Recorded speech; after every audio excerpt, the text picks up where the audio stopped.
Asalaamu calaykum waraxmatullaahi wabarakaatu.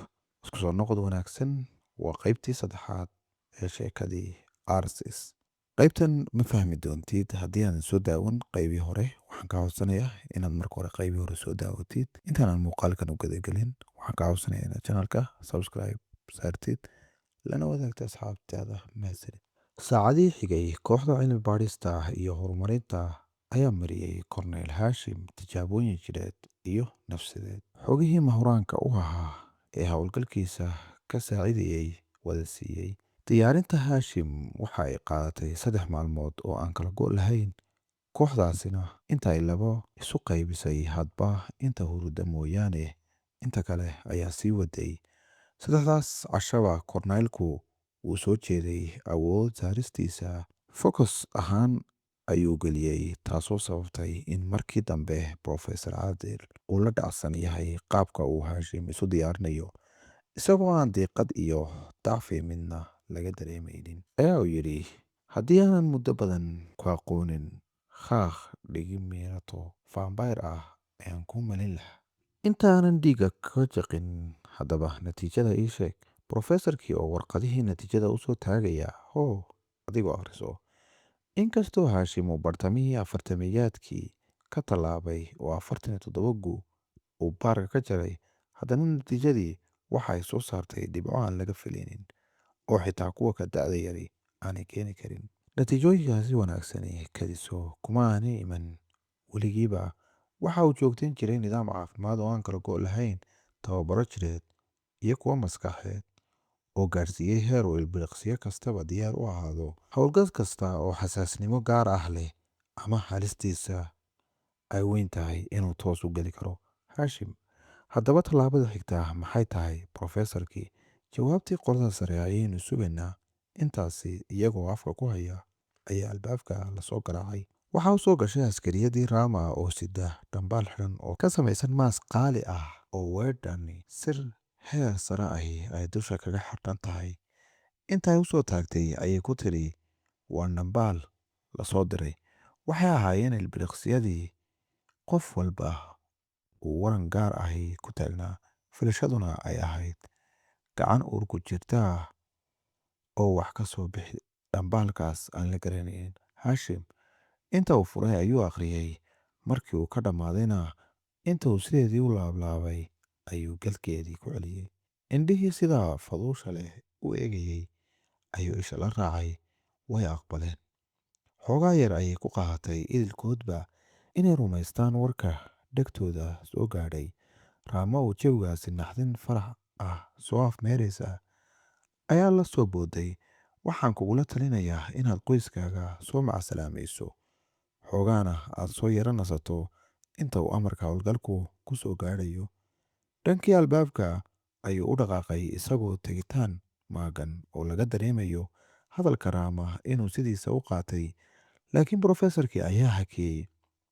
Ha noqoto macasalaamayntaadii ugu dambeysay.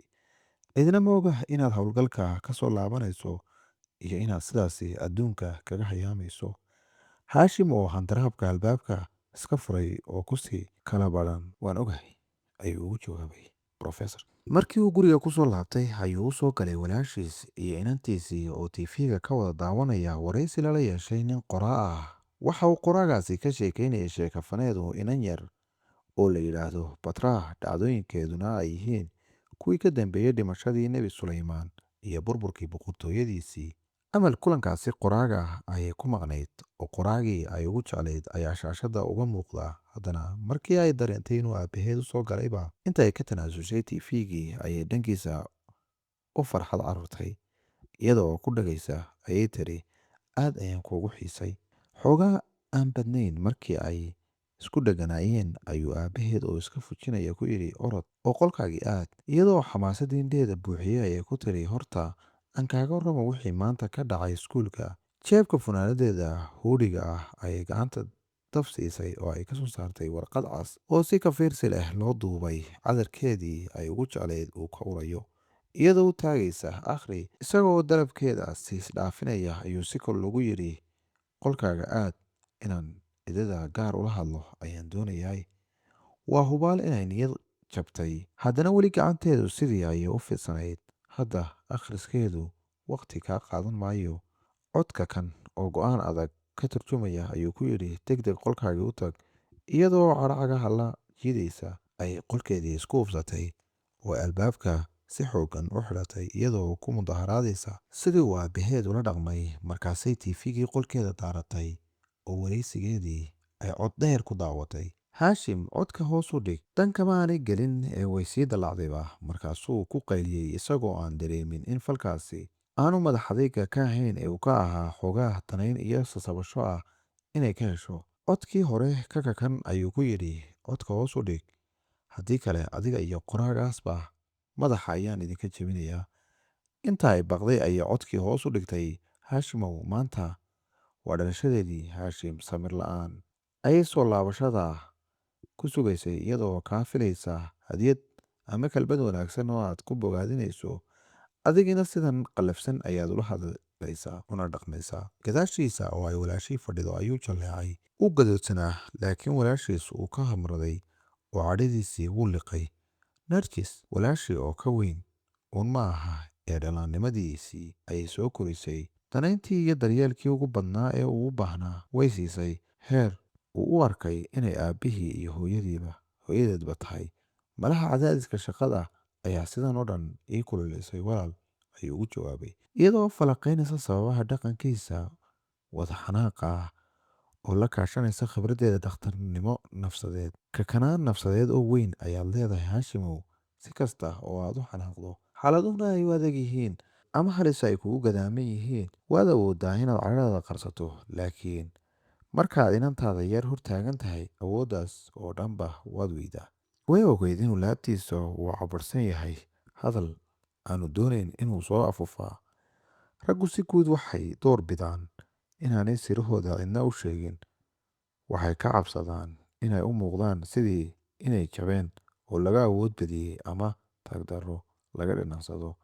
haddii ay dadka kale u qirtaan xaqiiqda, waxay dareemayaan iyada oo hadalka ku dhiirigelinaysa ayay tiri maxamed naxariista nabadgelyo korkiisa haatee waa ninkii ummaddan ugu maamuuska badnaa, uguna geesanaa, uguna awoodda badnaa. haddana maalin ayuu khadiijo miciin biday isagoo oo baqaya oo argagaxsan ayuu dhankeeda u cararay. waxaa la soo wariyey in rasuulku sallallahu alayhi wasallam markii ugu horreysay ee uu arkay jibriil uu aad uga argagaxay oo khadiijo u cararay isagoo ku leh idada. dareenkii ka guuxayay ayuu si dhab ah ugu cabiray. taasina ragnimadiisa waxna umaanay dhimin. adiguna walaal daciif taag daran oo guuldaraystay uma muuqanaysid haddii aad dadka kale la wadaagto dareemadaada.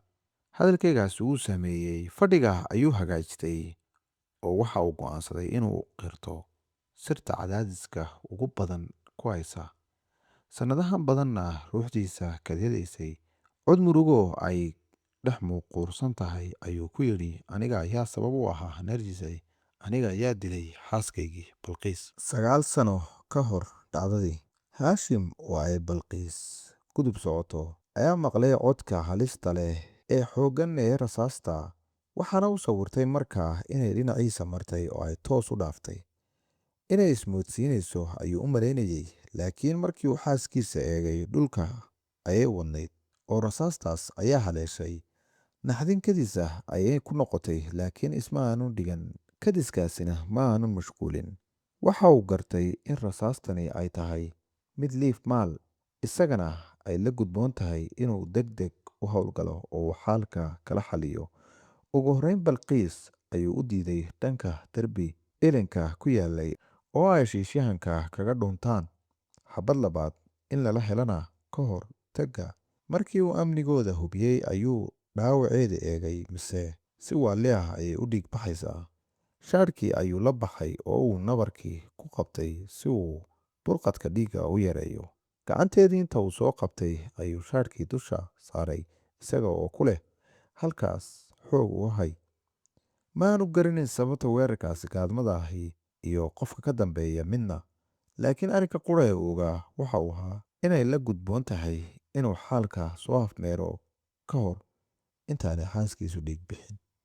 baaskooladii dheega ugu xidhnayd ayuu la soo baxay maadaama uu shaqadiisu ay keensanayso maba aanu dhigi jirin. liifmaalkii ayuu derbigaasi daldaloolada ku yaala ka raadiyey daaqadda uu ka soo tooganayo. daaqado badan ayaa dhakhtarka ka agdhowaa, haddana shishaankii deg deg ayuu buuskiisa u xiftiyey, waxaana uu ku gartay ilays noqodka ay muraayadda diiradda qoriga qoraxda ku daabtay ee kasoo horjeedka ku aadan ay ku cawirtay. inta uu si deg deg ah u soo booday ayuu halkii ku arkay shishaankii oo daaqadda tabaqa sagaalaad ah, oo ay caaradii qoriga liifaddu ka soo jeedo rasaas isxigigta ku riday. maadaama meeshaas ay ka durugsanayd in xabadda baaskooladu ay gaadhana, waxba lama aanu helin liifmaalkii, laakiin ugu yaraan shishaankii ayuu qalqaliyey oo booskiisa wuu ka baxay. haashim waxa uu arkay liifmaalka oo ka baxsanaya jaranjarada. xaaladaha deg dega ah inta uu dabagalo ayuu qaban karayay, laakiin waxa uu ka doorbiday inuu balqiis dhakhtarka u qaado.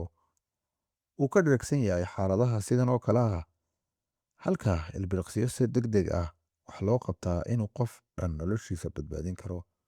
aqoon-yahanada luuqaddu labada erey bixinoodba ee wakhtiga iyo waayo waxay kala sameeyaan laba qeexitaan oo kala duwan. wakhtigu waa xilligaas sugan ee dadka oo dhan sida isku midka ah u dhaafaya, sida bisha iyo sanadka. waayuhuna waa masalo shakhsi oo waa dareen aynu dareenno sida ay wakhtigu u soconayo. waa sababta marka aynu murugaysannahay aanu wakhtiga u dhaqaaqin, marka aynu faraxsanahayna aynaanu dareemin ee uu degdego.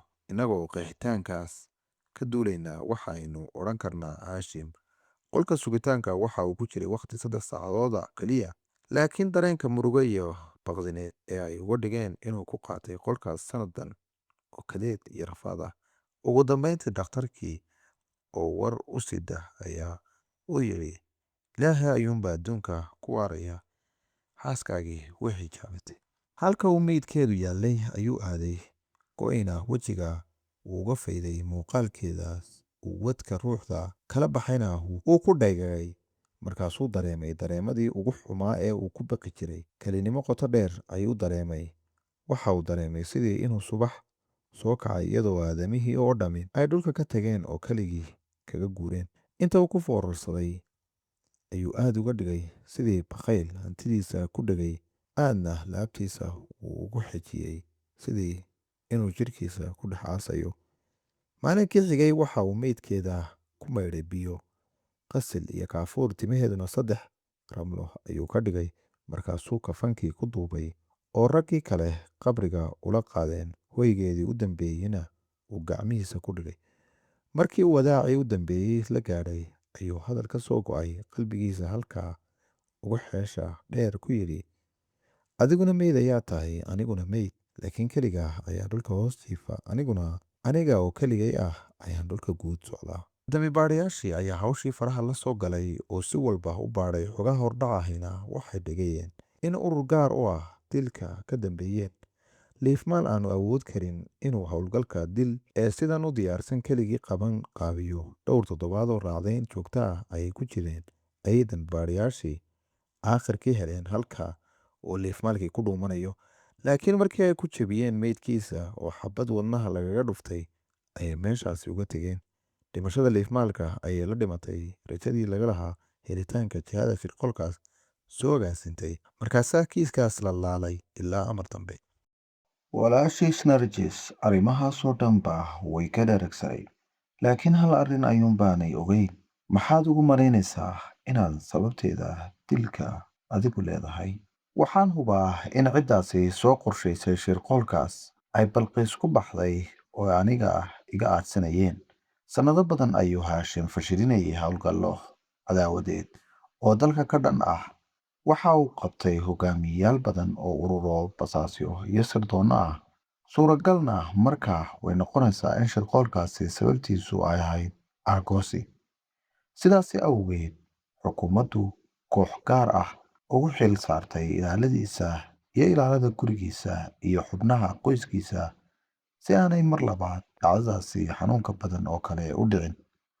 narsis oo iminka fahantay sababtiisa yar u jiddiido inanta yari waxay ku soo xasuusisaa dhacdada shirqoolka ahayd, sow maaha? markaasaad xasuusataa inaad ku guuldaraysatay ilaalinta hooyadeed iyo inaad adigu dhimashadeeda sabab u ahayd. waa sababta marka aad hor taagan tahay aad u awood darayso oo wax waliba ay kaaga baahan miya. Madaxa ayuu si qabooma leh u ruxay, feedhna u duubtay sidii inuu damacsan yahay inuu isfeedho. Markaasuu ku celiyey, aniga ayaa sabab u ahaa, aniga ayaa dilay naftiisay. Inta ay booskeedii ka soo kacday ayay ag fadhiisatay ilaa heer ay garaaca degdega ah ee wadnihiisa maqashay. Xaalkuna markan wuxuu ugu baahnaa hadal dhiirigelin ah oo niyadis ah, laakiin waxay ku tiri hadal aan looga fadhiyin. Waa hubaal inay Balqiis kaa cadhaysan tahay iminka. Maxaad sidaas u leedahay? Wixii dhacay dembigaaga ma aanay ahayn. Dembiga waxaa iska lahaa liifmaalka nacdasha ah ee keebka qoriga hayay. Haddana naftaadii ayaad ku tacaadiday oo waad isdulminaysaa. Saaxiibadaa way kaa tagtay, qalbigaagiina waa dayacday oo wuu dumay. Dadkii kalena waad iska moostay oo masaafooyin dhaadheer ayaad idiin dhexeeya. Soo gaadh qofkii is yidhaahdana kabaha ayaa ka maranaya. Dadkii way kaa tegeen oo waa la weylaaway. Ma waxaad u malaynaysaa iyadoo xaaladaasi kugu aragtaa inay raalli kaa noqon lahayd? Iyadoo aan siinin fursadu ku hadlo, waxay ugu dartay, waan ogahay inaad dadaalkaaga oo dhan duldhigayso ka midho dhalinta shaqadaada. Waan ogahay inaad sidaasi ku dareemayso inaad xaaladaas isilowsiiso oo aad hore u socoto, laakiin waxaasba waad ku khaldan tahay. Ma tihid mishiin inuu shaqeeyo uun loogu talagalay, ee waxaad tahay aadane ruux leh. Ruuxduna waxay u baahan tahay inay ruux kale la jaanqaado. Inkastoo 9 sano ay ka soo wareegeen, haddana weli qalbigaagu iyadii ayuu ku maqan yahay. Xitaa wuu diiday guriga iyo agabkii dhex yaallaba inuu wax ka beddelo. Wax walbana sidii ay ahaayeen ayuu u daayay. Intii ay nooleed waxa uu aaminsanaa isku day kasta oo ku doono inuu ilaawayo Balqiis inuu ka dhigan yahay khiyaano ka dhan ah iyada. Maalin walba buug-yarahaas furaashka iyo sariirta u kala dhex jira ayuu wax ugu qori jiray, isagoo suuraysanaya sidii inay hawada ka akhrisanayso maalinuun. Mar ayuu qoray sannado badan kadib ayuu qofku ogaanayaa in kelinimada uu darteed u halgamay ay ahayd bacaad isla barooga oo marba in la qisay ilaa ay wada aastay. Iyadoo ay sidaasi tahay Balqiisay, haddana ma doonayno inaynu kelinimadaasi ka xorowno. Gacmaha laynoo soo fidiyana waynu dhirbaaxaynaa si aynu isagaga sii nagaano qabriyadeennaas kelinimada. Balibar qaabaan dadka ugu sharaxo inaan hadda ku habboonayn in cid sheeko aan la wadaago, ee bar si aan ugu sheego inaanan gudaha ku burbursanahay, inaan keli ahaado. Aan doonayo inta aan noloshayda quusta ah kabkabayo. Waxa qura ee aan uga baahanahayna uu yahay inay igu ixtiraamaan go'aankaygaas ah inaan keli ahaado. Intuu walaashiis jalleecay ayuu ku yidhi, kulligood ilowga waxay uga hadlayaan sidii inuu yahay alaab meheradaha laga soo gadan karo, sida inaannu awoodno aayar inaannu isdhaafino, laakiin inaynu tagtadaas lasii noolaanno ayaynu rabitaankeenna buuxa ku doorannaa. Aniga ilow Balqiis kuma lihi, ee waxaan ku leeyahay walaal waaqic ah la nolow. Way dhimatay Balqiis, ee u ducee, sadaqo u bixi, mar waliba wanaag ka sheeg, laakiin isfaquuqan aad noloshiisa ummadda kala dhexaysayba ka fadhinayso iyo kadeedkaagan oo dhammi ma soo noolaanayaan. In dooddu ay la sii dheeraato maanu doonayn wuu kacay, isagoo u tilmaamaya in wada xaajoodkaasi uu intaas ku egyahay. Waxaa soo biirta hawl shaqadeeda la xidhiidha, fulinteedana aniga ayaa tuurta lay saaray.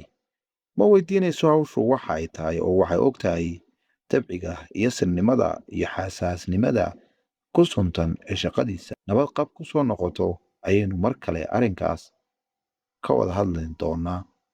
Isagoo aan eray odhan ayuu dhabarka u jeediyey oo uu qolkiisii aaday.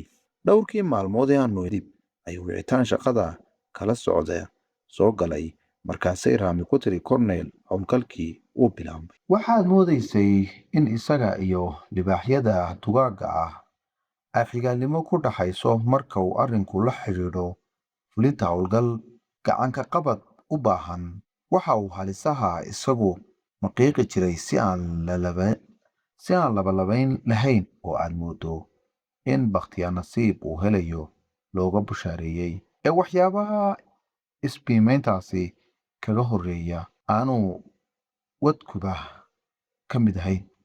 Laakiin dareen kuwii hore ka gadisan ayuu howlgalka gaarkiisa ugu hayaa. Dareen daahsoon oo garanwaa ah oo uu sheegay in halis weyni ay halkaasi ku sugayso. Wadka ma aanun ahayn waxa uu dareemayey ee wax kale oo ka daran kana halisaysan ayuu ahaa. Malaha dareenkaasi waa ka sababay inuu dhowr eray oo dardaaran ah ka sii tago. Waa dhambaal uu qoray dardaaran ahaan sidii inuu yahay qiraalkiisii u dambeeyey ee dhulka intaanu ka tegin uu sii bixinayay.